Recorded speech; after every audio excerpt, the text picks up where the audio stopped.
আসসালামু আলাইকুম ভাই। কিছু গুরুত্বপূর্ণ কথা বলবো ভাই, আপনারা একটু ধৈর্য সহকারে শুনুন ভাই। আপনারা যে ভাই ভিডিওতে যে মিউজিক ইউজ করেন, এর ফলাফল কিন্তু জানেন না ভাই।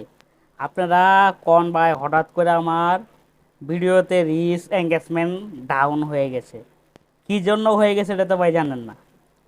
আসলে এর মূল কারণ হচ্ছে ভাইয়া, আমরা ভাই কিছু কিছু ভুল করে থাকি।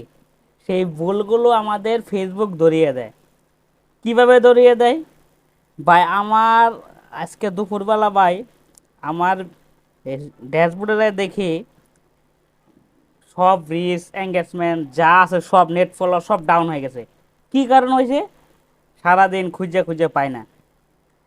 তারপরে ফেসবুকে আমি কিছু সেটিং আছে, এই সেটিংয়ে যাই দেখলাম যে কি কারণ হয়েছে। যাই দেখি আমার ভায়োলেশন চলে আসছে। কি কারণে? আমি মিউজিক ইউজ করছি। আমি ভাই ভিডিওতে দেখাবো আপনি কি কারণে। দেখেন, আমি একটা ভিডিও চাচ্ছিলাম কোরবানি ঈদের আগে, এই এই কারণে আমার রিচ এঙ্গেজমেন্ট সব ডাউন হয়ে গেছে গা। আসলে ফেসবুকে এমন একটা জায়গা, আমরা ফেসবুকে চাকরি করি।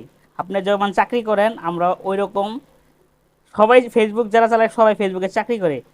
কাজ না করলে যেমন মালিকে বেতন না দেয়, ফেসবুকে তো এরকমই, তার রোলস অনুযায়ী কাজ না করলে আপনাকে বেতন দিবে না, আপনাকে রাখবে না, চাকরি ছুট্ট করে দিবে। এই জন্য ভাই আমি সবাইকে বলি, যারা নতুন আছেন ভাই, পুরানদের কথা বলতে পারবো না, তারা তো অনেক বিশাল বড় বড় আইডি পেজ চালা।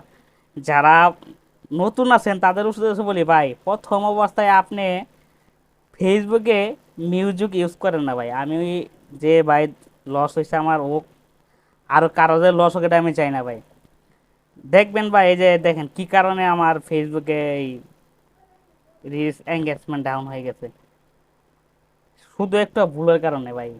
নতুনরা মনে করে ভাই মিউজিক অ্যাড করলে আসলে কিন্তু সুন্দর দেখা যায়। আসলে সুন্দর দেখা গেলে ভালো লাগলে কি হবে ভাই, এটা তো ফেসবুক চায় না ভাই। তা আপনি তার গাইডলাইন অনুযায়ী কাজ করলে সফল হতে পারবেন ভাই। আর দৈনিক ভাই একটা জিনিস খেয়াল করবেন, এই অন্যের ভিডিও কিন্তু বেশি বেশি দেখা ভাই। আসলে অন্যের ভিডিও দেখলে এত পরিমাণ যে ভিউজ বাড়ে ভাই, কমেন্ট বাড়ে, এটা আমি জানতাম না ভাই। সবাইকে ধন্যবাদ। পরবর্তী ভিডিও অবশ্যই দেখবেন। আর ভাই আমি লাইভ করি, লাইভ ভিডিও কিন্তু সবাই জয়েন হবে ভাই। সবাইকে ধন্যবাদ। আসসালামু আলাইকুম।